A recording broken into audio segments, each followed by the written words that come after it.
So Civil War starts out in 1991 with Bucky being pulled out of cryo and supposedly brainwashed, with a codebook for Bucky's brain being a big focus. Let's hope that comes into play later. Now Bucky's pulled out of cryo for a shoot or smash job. Not sure which he does, hard to tell in the scene even after rewatching a few times, but nevertheless to say it's a grab job. So we've returned to the present. The team is doing an op of some type.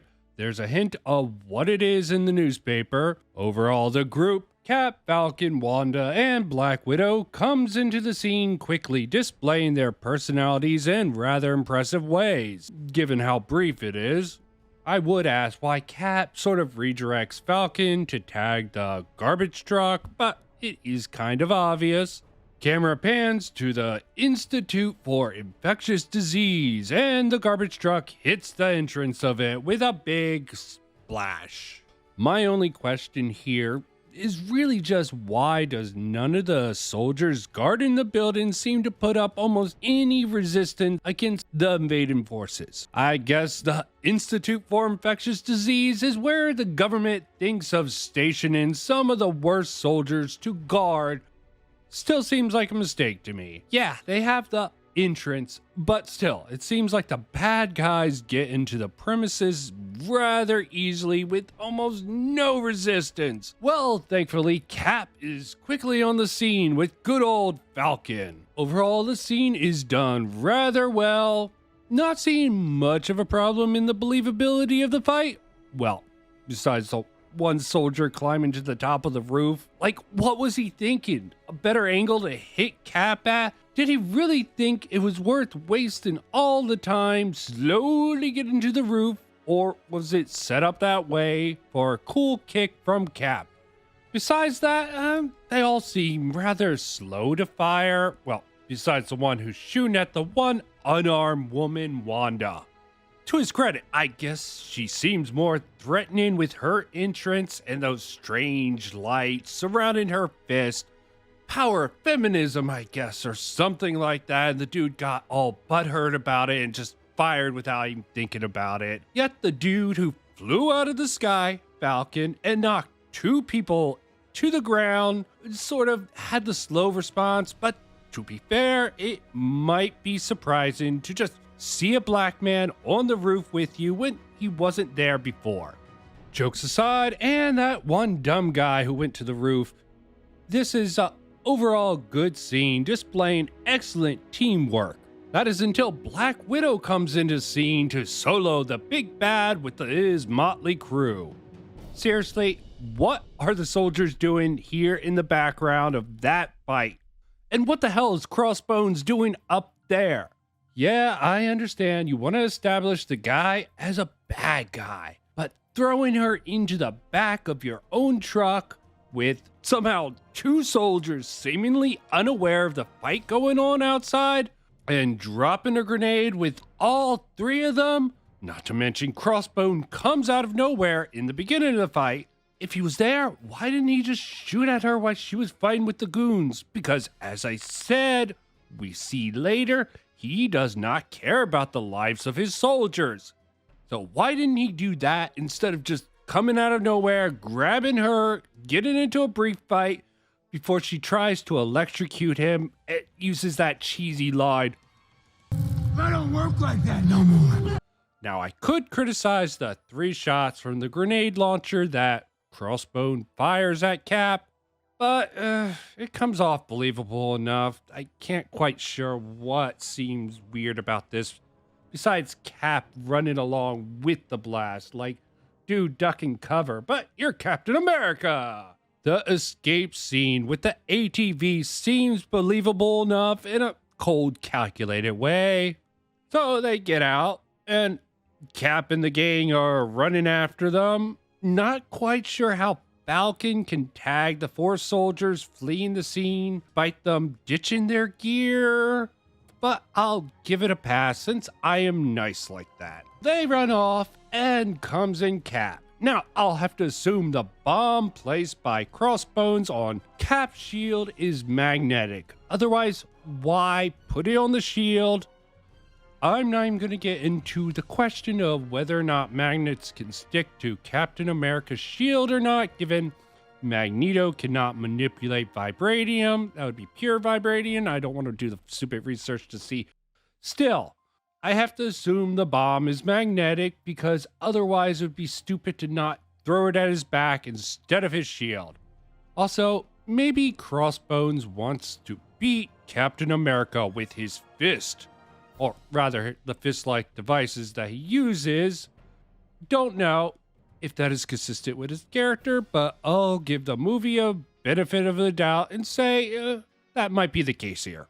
Falcon's fight with his two targets is executed very well, if I must say. Very believable. He gets the jump on the first person quickly enough for him to believably guard against the gunshots from the second person. The timing works out quite well in sequence here.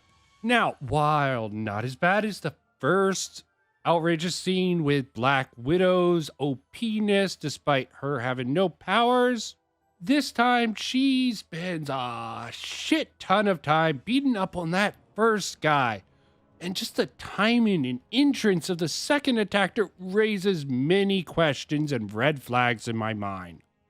Like, how does the other guy know his buddy's getting jumped by Black Widow if he's not in visual range? Or did he back away, frightened of her female power, then come back into the scene? Or maybe checking the area for other superheroes, even though they're fleeing. I don't know about that. But this does make the timing of Falcon to save Black Widow here more plausible in the greater context of the movie. And if I wasn't being so hypercritical here, I probably wouldn't even notice this off weird timing. Hell, who knows? Maybe Black Widow does have a superpower. The superpower of making men around her do stupid and say stupid things. Probably much like her real world counterpart, Scarlett Johansson, does to men in real life. Probably some women too. Moving back to the fist fight between Cap and Crossbones, it's done and executed rather well. So really, my only question here, when did Wanda reach the fight? Like, if Crossbones skipped the whole bad guy speech, would have Captain America just been toast?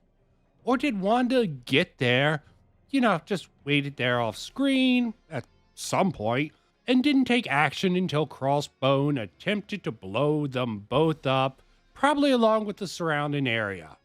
And this isn't even questioning how Wanda realized Crossbone was doing a suicide bombing before the blast could hurt Cap or anything else. That is some damn good timing and some instinct from this person who's shown to be rather nervous and not sure of herself and lacking experience in these scenarios. Maybe she just has that natural instinct for when the bomb's gonna blow up, or some witch version of the spider sense that Spider-Man has. Don't know.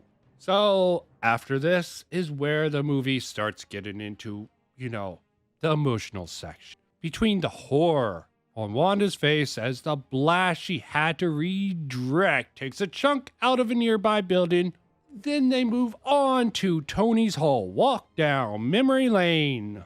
Now, the film does a decent job, if not a little heavy-handed here, at conveying the cost of being a superhero who can't save everyone. And even sometimes being the reason that those villains are there in the case of the last movie, and the guilt associated with that responsibility. So feeling as bad as he is already about the Piper, his parents, the therapy session, how much he spent on this, the grant, trying to make up for all that fun stuff. He's already feeling bad enough, and then he comes across some woman who happens to work for the government and had a son and just coincidentally in Sokovia who died, making Tony feel even more like a piece of shit than he already does overall. So then the movie moves to Steve's pain. Or at least should I say, Captain America's concerned over events, but it'll be getting more into that later. I just find it funny how Wanda's decision to save Cap's life, and probably her own, took the lives of 11 traditionally reclusive Wakanda's lives. Well, I could be cynical and say, I guess they needed a reason to get Black Panther into this film, but no, perfectly fine. And T'Challa's father plays sort of a big part in both the guilt trip of Wanda and the superheroes in generally, and the media firestorm that would eventually kick off the events of this film. Now, normally I give inciting instances like this a pass, but I don't even know if I should consider this an inciting incident for this behalf. There's a lot of things that contributed to this, but I must say, I respect this movie for having one that really does a couple of different things at the same time. But that's also the problem. It stretches my suspension of disbelief to its utmost limit in this movie, given the insane unlikelihood of all these things coincidentally happening unless some godlike force was pulling the strings. Maybe it was. Thank you, Loki, for being a jackass. Well, not Loki the character, but the show. Hindsight's 2020 and all.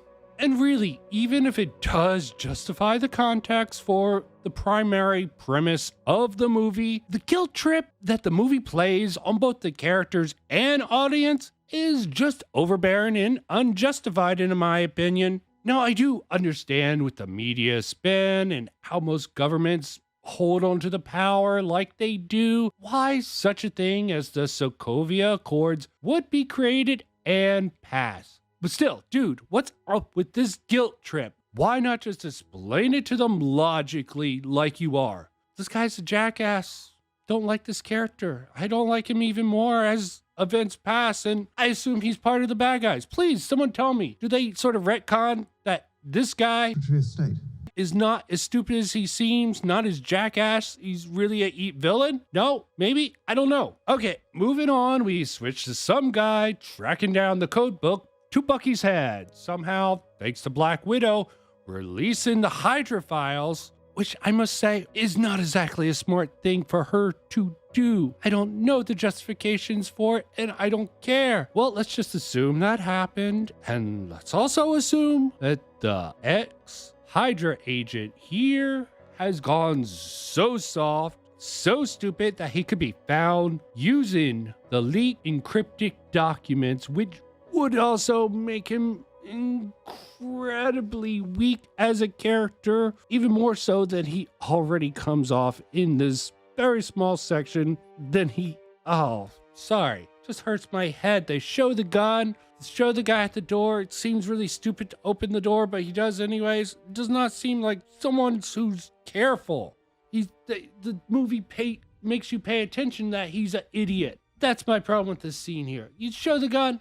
Maybe it isn't in some cuts. That would have been better. He just goes to the door and believes this bullshit the guy pulls out. Ugh. And given what transpired later in the movie, why couldn't the man, later named as Zemo, do just a bit more interrogating of this ex-Hydra agent? Yeah, I know his files are important. Maybe you don't think you can get the information out of him, but really, even if you can't get the information out of him, the dude clearly wants to make certain people suffer.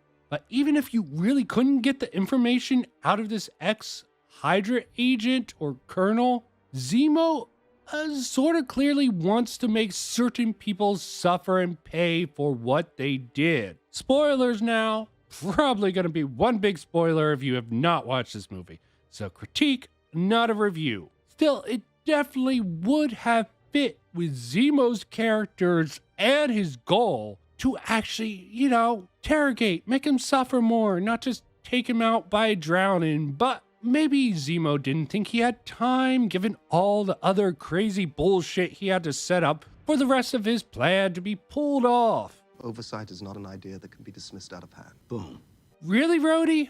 Boom? Like what Vision said was that deep? No, it wasn't that deep. Wasn't even that logical. Especially for our super AI thing ran by one of the Power Stones. But maybe given all the films that came out after that, seems to be written by AI, or maybe NBC, that operates at this level, maybe I shouldn't judge it too harshly. I'll apologize to anyone who takes offense to me lumping Infinity War into this. It does not deserve the AI treatment, at least as far as I can tell. Even took in a critical eye to it, but still, point stands.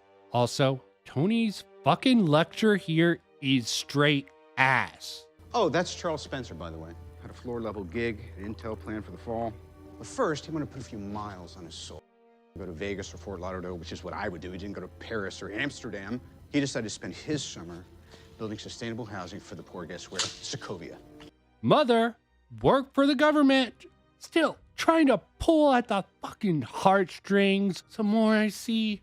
You know, I'm trying to avoid pulling any of the other movies into this critique, but wasn't the Battle of Sokovia sort of your fault, Tony? We need to be put in check. I think this is a bit of projection here. Is it in Tony's character to do this? That's the question I have. Probably. But still, the characterization, the inconsistency in his character comes off. Not that I'm sure that it's here, but in other parts, along with this. Still, he's a complete hypocritical asshole at this point. All I'll say on that. And then we're back to plucking the heartstrings with Steve. Now, some decent moments come out of all of this, despite all the doom and gloom of the situation. They continue the emotional moments to prepare you for this next scene. So the bomb squad was called before the security of the UN. I just find this completely ridiculous. It would have been better for T'Challa not to even notice that. But filmmaking, everyone. Emotional moments, which they set up a couple minutes before this. It might have some payoff for people who know about the lore behind Wakanda and all that stuff, but to me, it's just more of the manufactured drama. And the scene with Captain Rogers finding out about that is just playing off of it even more so, especially when we get the plot twist. So the infamous Hydra agent, the Winter Soldier, just somehow passed over. You know, I swear to God, the security in this movie is either stupid or corrupt, or both. I mean, it almost seems stupid to put the control of the Avengers in these people's hand when they can't even secure the freaking UN building from a infamous terrorist. It's almost as if he didn't know he set the bomb. I find the scene where Bucky Barnes, the Winter Soldier, finds out that he's on the most wanted list a little bit odd for a couple different reasons. Dude staring at him, but not gonna make too much of a big deal. It's very awkward. Then somehow Cap gets to him before anyone else. And I really don't understand the shoot to kill order. Now the fight scene, it has some problems. I found the guy coming from the skylight quite an interesting thing. Like, what was he expecting him to escape and just coming out? And again, the security forces are some of the most idiotic people ever. They should be pulling back and covering him and shooting. They have shoot to kill order. I don't know why, but they should be going for the kill. Like that guy, the one competent soldier gets took out by Cap. I know they have a shoot to kill order, but you would figure if you saw someone fighting, the security forces are just so goddamn stupid in this movie. Yeah, shoot to kill order. They don't have shoot to kill order on the person fighting with the suspect. In fact, that's a rather bad practice. Even if it is a dude in an all black suit that's bulletproof, how would have they fucking known about that? Overall, I don't have much of a problem with this chase scene. I do wonder somewhat why get in vehicles if they can run faster than the vehicles, but that's just a minor nitpick, I guess. Probably get tired also. I mean, why is Black Panther actually just staying on this vehicle? Even if he can't run faster, he could do a little bit of car hopping instead of taking this abuse. Somehow with all that, doesn't seem like many people crash. I guess they blocked it off or edited error. Again, Rhodey, annoying. The sort of Wanda and Vision side trip is a little amusing and it doesn't feel forced. I admit the awkwardness of Vision is completely understandable here, considering the situation. Act it well, And these two definitely do have a very awkward chemistry together that actually works out quite well. I will say the way they set up these two is good in a lot of scenes. That makes one scene rather regrettable. I mean, as well as the scene between Falcon, Cap, and Black Panther comes across, T'Challa is a bit of a dick and a bit of a vengeance kick. It's not like the Winter Soldier actually intended to kill his father. In fact, I'm not even sure how the father actually died. I guess he didn't have the protection of the Black Panther. Yes, Ultron is your fault. And you're trying to take responsibility by forcing everyone to go by the government's mandate. I do have to say this interaction between Tony and Steve here is quite well acted and done. The characters are clearly showing through. It establishes the motives for these two men very clearly with a lot of characterization. So here it is established that Tony's going to try to get him into a psych ward because clearly they know Hydra messed with Bucky's brain. The shoe drops with that. Realization just suddenly comes in. Zemo. With pitch perfect timing. This timing is just so freaking perfect. I'm practically convinced that the delivery guy is in on it, but apparently not. He's just a normal delivery guy. And for some reason, this secured building is working off of this little bum dock security station out any really solid backup. If you're gonna have containers to contain superhumans or metahumans or whatever they call it, you figured you would have a backup grid online to make sure if there's a freaking blackout or an EMP pulse at the only station that you're pulling from, that they can't get out like this. That's not even to mention Zemo. How the hell did this man get in? Sure, he forges the identity of this guy. I mean, when was this made? Don't they have databases to check? Did he hack into the database and replace his image? Because, yeah, super hacker guy. I can believe that. On the other hand, the book? Yeah, maybe they didn't check his paperwork. They're not like, why do you have this weird book? And I swear, again, the timing seems really fucked up. The passage of time is all screwy in here. So I assume Bucky broke out and sort of knocked people around and ran away. Okay, instead of just running away, he hid behind. Okay, that was lucky. Other than some little stupid stuff here and there, I like this fight scene between everyone versus Bucky.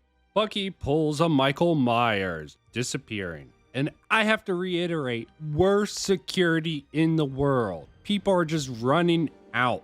Did Bucky really take out that many security people? Yes, let's have all our security just guarding this one guy. So Bucky tries to kill Steve, then Steve pushes the whole helicopter into the river and they go away. And I have to mention, of course, because of the stupid security, this guy just gets out. No one finds it suspicious. He was in the room with the Winter Soldier as he escaped. I mean, damn, is there no level of skepticism? Okay, so a little bump or a swim in the river obviously undoes the brainwashing. I'm sure Cap would have loved to know this in the Winter Soldier movie. Just knock him out and he's back in action. Maybe the brainwashing has sort of not had the quite effect or lost effect. Maybe it needs to be updated, refreshed for it to be truly effective. That's Steel Man and how Bucky went from brainwashed to not. Or maybe Zemo and his infinite grace just didn't care about Bucky after this point. We get the scene from the beginning again. So they go the rundown with the super soldiers, which seems a little ridiculous, dosing all 5 doses all at once. I mean, personally, I would want to keep 1 dose aside no matter what. Worst case, I probably would dose just 2 people to start with, but that's just me. That's just thinking logically. I would start with 1 in reality, see how it works, adjust it with each person. But you know what? This is Hydra. They ain't smart. They weren't a super secret organization that really kept hidden. They're super intelligent. They know what they're doing, right? Or maybe not. Maybe they should have made sure that Bucky-level brainwashing was instituted in these guys. And again, I would have just tested it with 1 person in a contained room with Bucky, not all 5 of them.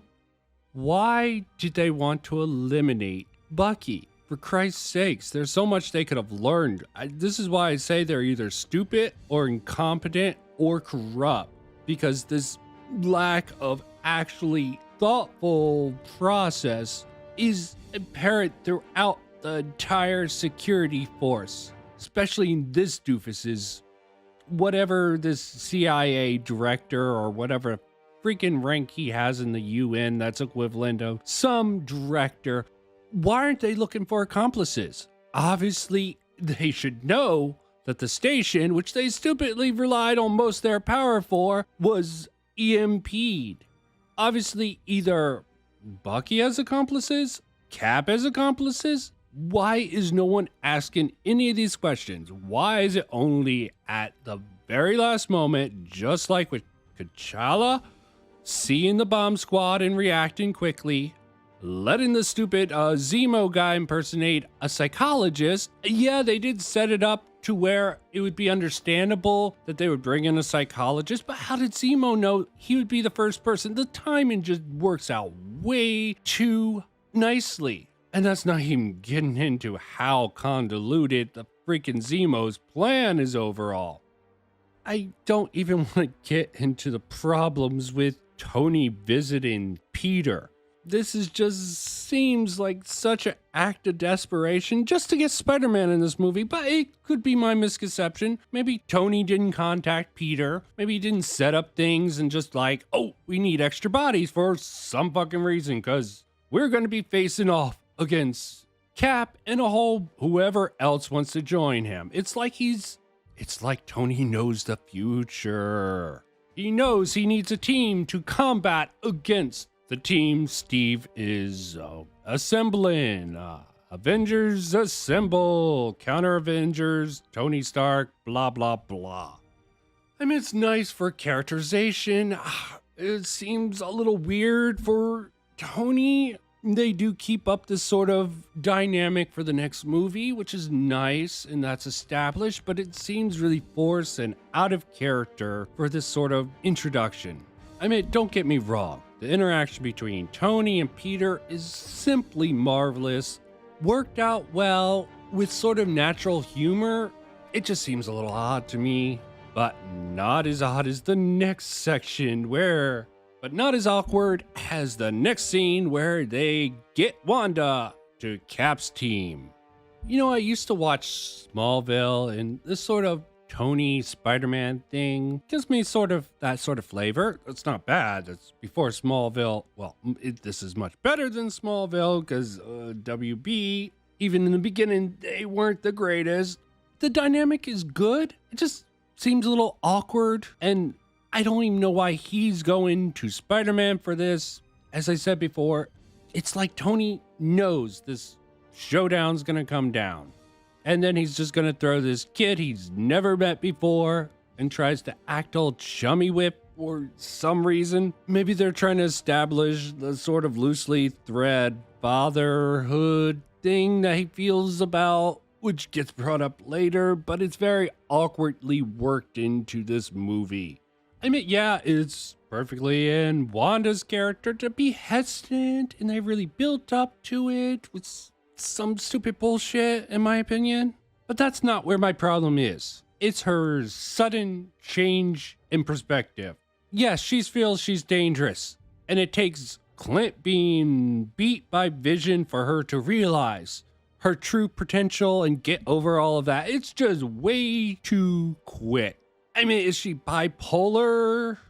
This is just way too sudden of a flip for my taste. Just our sort of revelation that all this. It's great stuff, but it just comes out of nowhere. And does Wanda and Clint have this sort of relationship built up?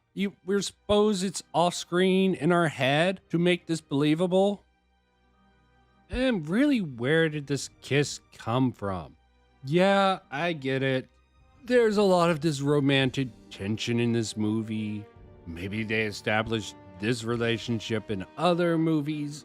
I don't know, I'm trying to keep this contained, and I really don't want to go through Age of Ultron again to, nightmare of a film with logic and the destruction of Tony's character practically. In the introduction of Ant-Man, well, no, that's fine. I don't care. It's a joke superhero. Throw him in, just be like, I love you, Cap. You're awesome. Oh, you're gonna go possibly to prison? Been there before. Great. Stupid, but it works. Yeah, I get this is a time critical issue, but do they not think they can get across the border? Do they not think it? Yeah, I know the security freaking sucks in this movie, except for when it's the superheroes doing the security. Yeah, Steve, you should have actually sent them a note at least about the psychologist. They should have been aware of it, but fuck, obviously he's a super hacker, so how can you beat that? Good Spider-Man entrance. I mean, there is a big problem that Tony just is so irrational, he's not thinking about the big picture here. He's not thinking, except for when he needs to think. Same thing about Captain America. Didn't realize something weird about the doctor. It came out of nowhere. That last minute noticing timing that just this whole movie hinges upon. Now, I don't want to criticize this fight because it's just way too awesome overall. There is one point where I will say something felt a little unnatural, aside from the comedy that sort of works in this. I mean, I understand the idea behind the car pulling trick. It's this scene. The scene just feels very awkward. Seems like it was structurally designed just for this epic team battle setup. Just the shots.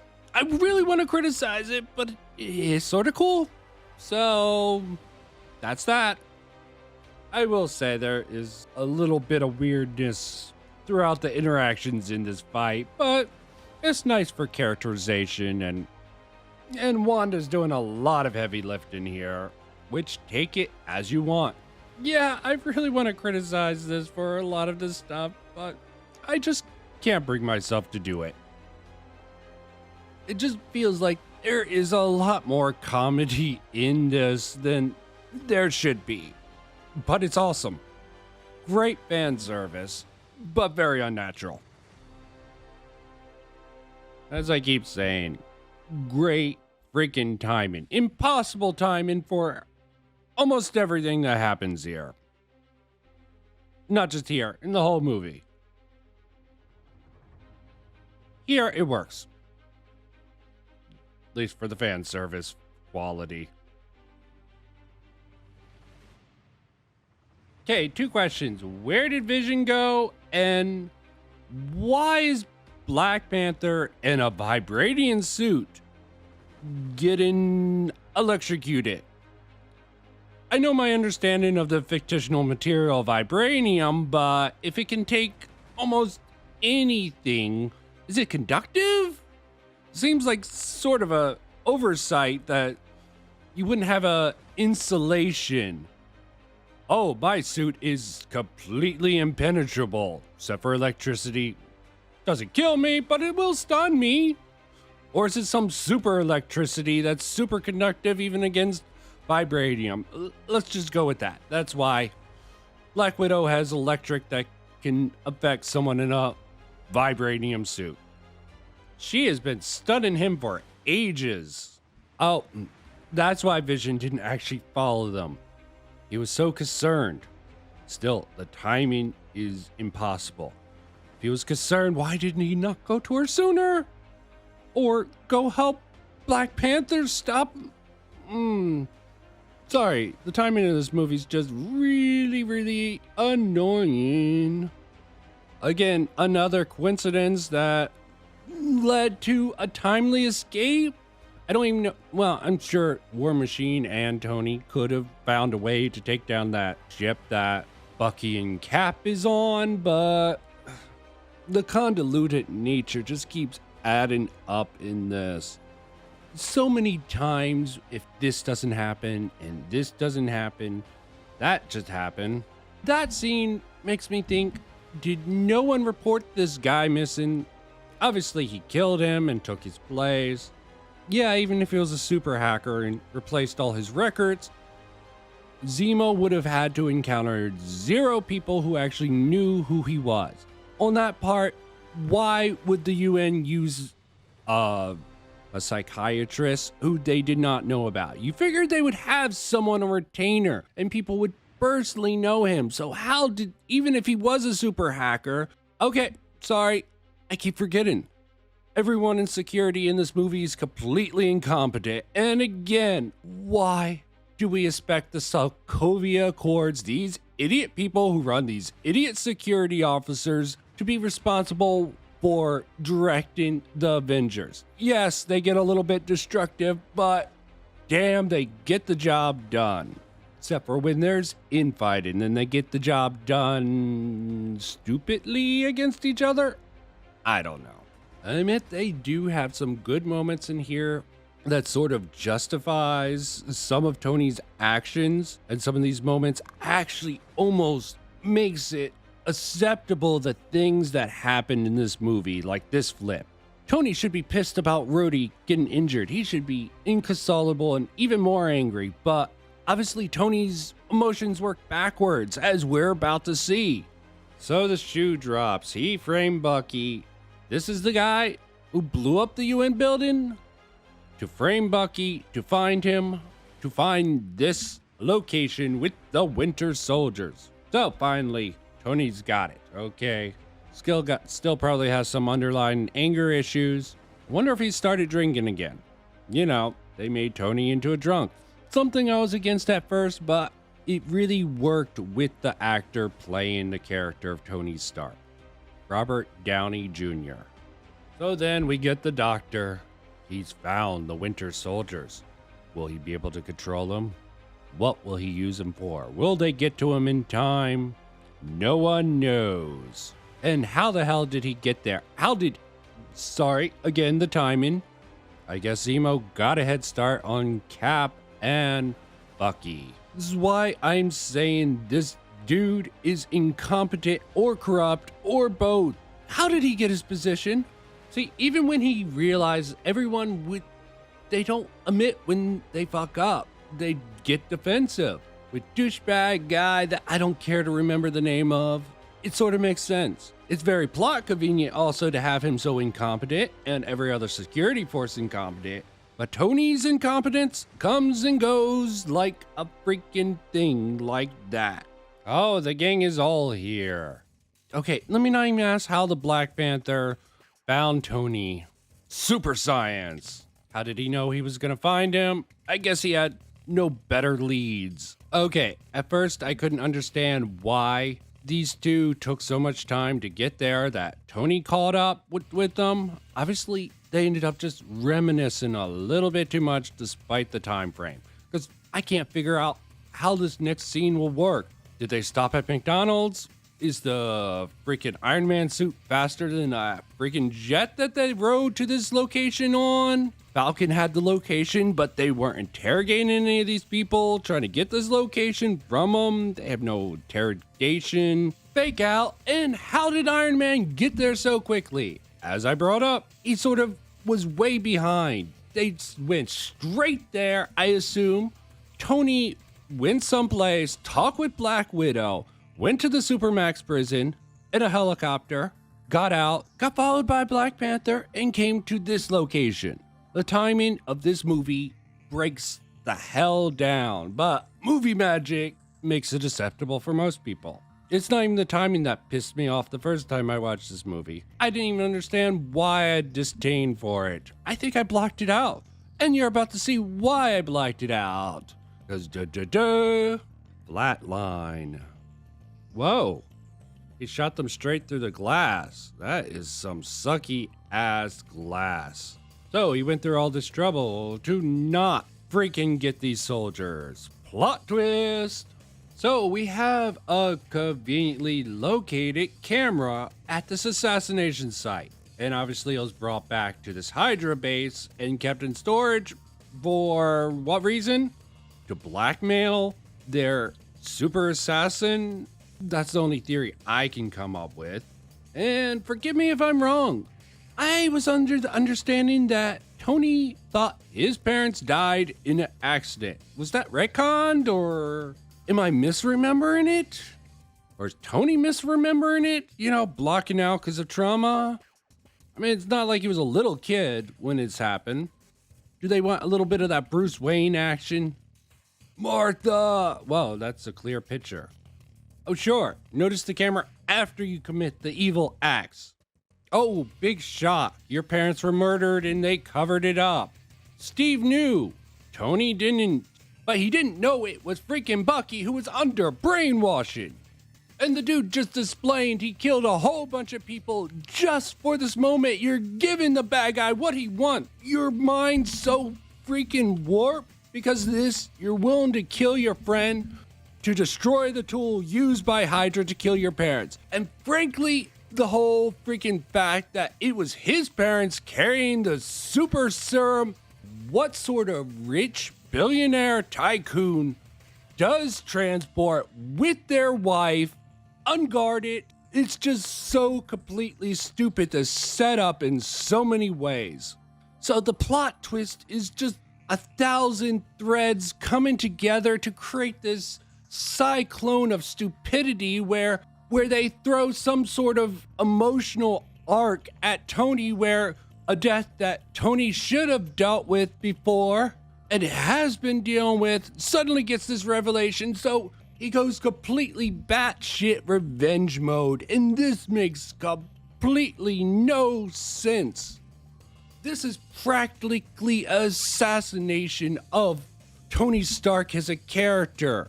They did their best to mend it with different scenes, practically retcon, and frankly it falls flat for me. Tony Stark, the person who kicked off the MCU, becomes the stupid idiot. I guess the pressure's just getting to him. This is just a nexus point. He's made too many mistakes. He just keeps a mistake cascade. I mean, people think this is not quite as bad as the Superman v Batman scene with the Martha. And why is he bringing up his mom? Why was the mom in the car? Just the stupidity of it all just hurts my head. I mean, they really put Tony at his lowest here. I'm glad at least this isn't a Luke situation where he gets a sort of shit-ass redemption in The Last Jedi. If this was the last film, I would sort of be annoyed with what they did with Tony's character. Because yes, they built all this shit up. They patched the little stupid things and laid the groundwork for this insanity that Tony's going through in end of Avengers Civil War. But it's still sloppily done and put together. Plus, Zemo's plan had so many fail-safes. It's amazing it got to this ultimate point. Cap could have died against Crossbones. Bucky could have been killed so many times because of that stupid shoot-to-kill order that makes no sense besides forcing Cap to go and save Bucky's ass. That's the only reason I can think. A lot of this comes down just to everyone besides... No, scratch that. Everyone is stupid unless it's plot convenient for them to actually have a revelation or get a piece of information introduced into the story. For the sake of this ending in the weird twist, he doesn't want the Winter Soldiers. He wants revenge because he is the last Mohican. I mean, last Sokovian intelligence agent, super hacker extraordinary who can pretty much predict the future. And now he's just like, okay, gonna die. I'm fine with all my stuff, but I like this somewhat, but it's also quite crap.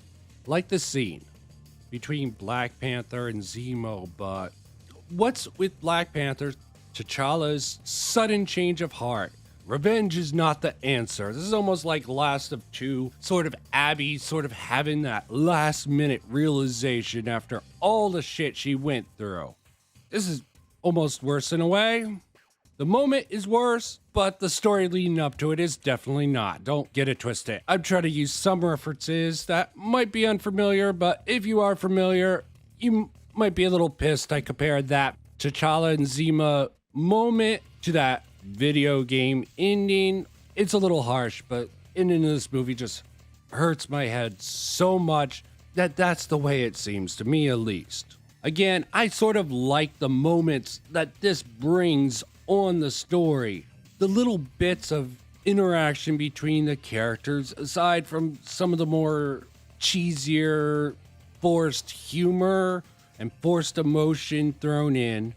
It's not all bad, but overall, it just doesn't make sense how everything came together. There's just way too many, the sort of perfect timing, the coincidences, the sort of stupidity that has to be done in the story for this story to work just makes it painful to watch. And coming to the end just sort of makes me be like, why do people consider this movie good? I will say it's passable. Fan service, the acting, even most of the cinematography makes this movie watchable and not make most people notice some of the insane logic in this movie. I'm the type of person to not actually understand sometimes on a conscious level why I don't like films to start with. And when I watch this movie for the first time, I'm like, okay, yeah, that was a movie. Let me never think about it again. Love Infinity War. Thought Endgame had some issues with it, but that's always time travel when they use that as a bullshit excuse. It had some good moments, some bad moments. This is definitely worse than Endgame. Okay, even with time travel, the time inconsistencies just makes this story so much worse than even Endgame. I don't put scores on things, but this is definitely below average writing-wise.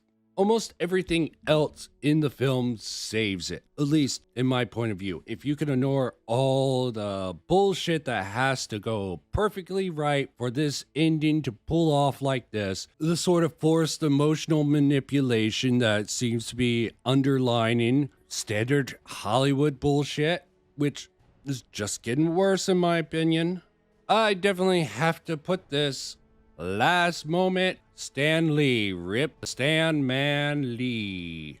But yeah, on a subconscious level, I go through some of these movies and not realize. I blocked out most of the ending of this movie after I watched it the first time. I got a similar feel for Star Wars The Force Awakens. I was on a date at the time, so I told my date, yeah, it was good when she asked me what I thought. In reality, that movie turned me off of even trying to watch The Last Jedi. So I wasn't on that bandwagon. I watched it on video because The Force Awakens just felt wrong with me. Going through it later, I can see why I had problems with it, even not overanalyzing it. Now, I might not did a good job of explaining why this movie is so messed up. I tried to do my best job. I tried to explain what I can. I don't want to spit out a 20-page diatribe of all the little nitpicks and flaws. I even gave some of it a pass, even though sort of kind of didn't. Hopefully, I freaking went through this film good enough that people get the gist of why I am doing this actual critique of this movie. Just to put out my opinion about this movie when there are a lot of people who defend this movie, which I understand. There's a lot of good things about it, but writing-wise, it is weak as all hell.